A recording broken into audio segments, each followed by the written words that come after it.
नमस्कार दोस्तों, कैसे हुई धरती पर जीवन की शुरुआत, कैसे हुआ था पृथ्वी का निर्माण, कहां से आए पहली बार इंसान, कैसे बने इतने सारे पेड़ पौधे और जानवर, और भी ऐसी कई रहस्य जानेंगे आज की इस वीडियो में। बस बने रहिए हमारे साथ अंत तक। हमारी पृथ्वी के बनने से पहले सूर्य और सोलर सिस्टम का निर्माण हुआ था। सूर्य का तापमान बहुत अधिक था और उसके ऊपर कोई भी ठोस सतह मौजूद नहीं थी। वहीं दूसरी ओर इसका गुरुत्वाकर्षण बल इतना अधिक था कि कोई बड़े बड़े पत्थर, एस्टेरॉइड, बादल और अंतरिक्ष में मौजूद चीजें इसके चारों ओर परिक्रमा लगा रही थी। उन्हीं में से लावा का पत्थर जो सूर्य के चारों ओर चक्कर लगा रहा था, वो लावा ही बाद में हमारी सुंदर सी पृथ्वी के रूप में तब्दील हो गया। लावे का गोला सूर्य से बिल्कुल सटीक दूरी पर था, जिससे इस ग्रह पर जीवन संभव हो पाया। उस गोले के ऊपर कई उल्का पिंड और पत्थरों की बारिश हो रही थी। ये बात है लगभग 4.6 अरब साल पहले की। उन पत्थरों की बारिश के कारण धीरे धीरे उस आग के गोले ने एक ग्रह का रूप ले लिया, लेकिन यह ग्रह अभी रहने लायक नहीं था। इसका तापमान 1200 डिग्री सेल्सियस से भी अधिक था और न ही इसके ऊपर कोई ठोस सतह मौजूद थी।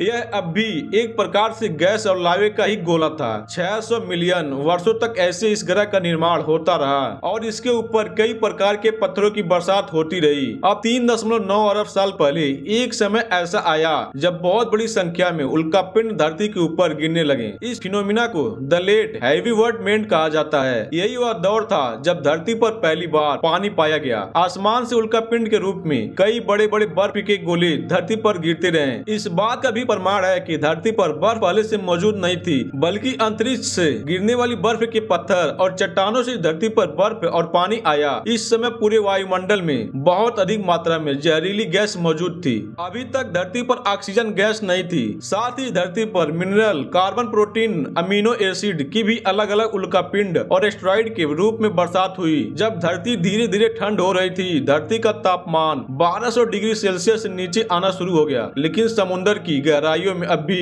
गर्मी उसी तरह मौजूद थी। लगभग 3.88 अरब साल पहले समुद्र की निचली सतह पर पहली बार जीव की उत्पत्ति हुई। यहीं से धरती पर जीवन का प्रारंभ हुआ। इसकी उत्पत्ति केमिकल्स और मिनरल्स के कारण हुई। साथ में पानी और धरती की गर्मी के मिश्रण ने जीव की उत्पत्ति के लिए अनुकूल वातावरण का निर्माण किया। ये सिंगल सेल वाला एक प्रकार का बैक्टीरिया था, जिसे साइनोबैक्टीरिया के नाम से भी जाना जाता है। इन बैक्टीरिया का विकास इतनी तीव्र गति से हो रहा था कि ये पूरे समुद्र में फैलने लगे। कई करोड़ों वर्ष तक बैक्टीरिया का निर्माण इसी प्रकार से चलता रहा। इन्होंने अपना भोजन बनाना भी शुरू किया। प्राकृतिक में बदलाव के साथ साथ ये बैक्टीरिया तेजी से विकसित होने लगे और खाना बनाने के दौरान इन्होंने एक प्रकार का बायो प्रोडक्ट भी बनाना शुरू कर दिया। यही वो प्रोडक्ट था जिसकी मदद से आज आप और हम सांस ले रहे हैं। ये बायो प्रोडक्ट और कोई नहीं बल्कि ऑक्सीजन गैस थी। अब धरती के क्रस्ट में हलचल होनी शुरू हो गई थी। धरती के अंदर मौजूद टेक्टोनिक प्लेट्स में मूवमेंट होने लगी, जिसकी वजह से द्वीप का निर्माण हुआ। सबसे पहले द्वीप का नाम रोडिनिया था। ये धरती का पहला महाद्वीप माना जाता है। इस समय धरती का तापमान 30 डिग्री सेल्सियस हो गया था, जो जीवन की उत्पत्ति के लिए परफेक्ट था। लगभग 75 करोड़ साल पहले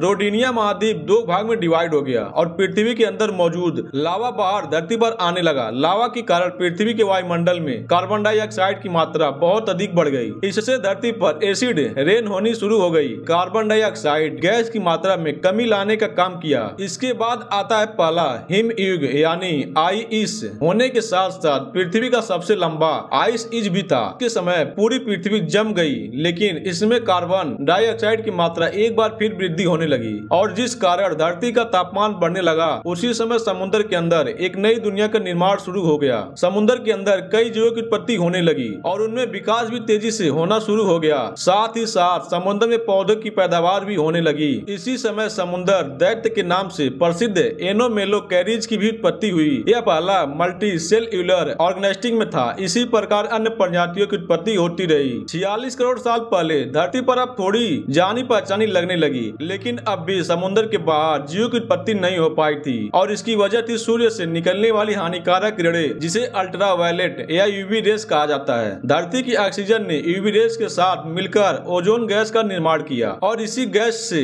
ओजोन लेयर की रचना हुई। ओजोन लेयर को बनने में सैकड़ों वर्षों का समय लगा। इसके निर्माण से धरती पर जीवों की उत्पत्ति शुरू हुई। धरती की सतह पर पहली बार शैवाल यानी एल्गी ने जन्म लिया। इस समय तक समुद्री जीवों ने काफी विकास कर लिया और अब समुद्र के नीचे एक भरी दुनिया बस चुकी थी। सभी जीव खुद को विकसित करने का प्रयास कर रहे थे, जिनमें तालिक नाम की एक मछली भी शामिल थी। इस मछली ने अपने फिन्स को पैरों की तरह विकसित किया और समुद्र से बाहर आने बनाने की हिम्मत जुटाई। टिकटालिक पहला ऐसा जीव था जिसने समुद्र के बाहर धरती पर कदम रखा था। 1.5 करोड़ वर्ष तक इस मछली ने विकास होने के बाद भी वे धरती पर रहने लायक बन सके। इन्होंने धीरे धीरे प्रजनन के नए तरीके इस्तेमाल किए और इनमें एक तरीका वो भी था जिससे आज इंसान समेत सभी स्तनधारी जीव पैदा हो रहे हैं। इससे पहले तक सभी जीव अंडे के कारण ही पैदा हो रहे थे। वहीं कुछ अन्य रेंगने वाले जीव अब भी अंडे देकर ही अपना प्रजनन कर रहे थे। 20 करोड़ वर्ष पहले डायनासोर अन्य जानवरों की उत्पत्ति हुई। डायनासोर की उत्पत्ति अंडों से हुई थी क्योंकि डायनासोर मैमल नहीं बल्कि रेप्टाइल्स थे। बहुत लंबे समय तक इस धरती पर डायनासोर ने राज किया, लेकिन अचानक धरती का बुरा वक्त शुरू हो गया। आसमान से एक बहुत बड़ा उल्कापिंड धरती पर 70,000 किमी की रफ्तार से आ गिरा। उस उल्कापिंड का डायमीटर 10 किमी था। उस उल्कापिंड के कारण धरती पर भूकंप आया और भूकंप से बड़ी सुनामी आ गई। सुनामी में सब कुछ नष्ट हो गया।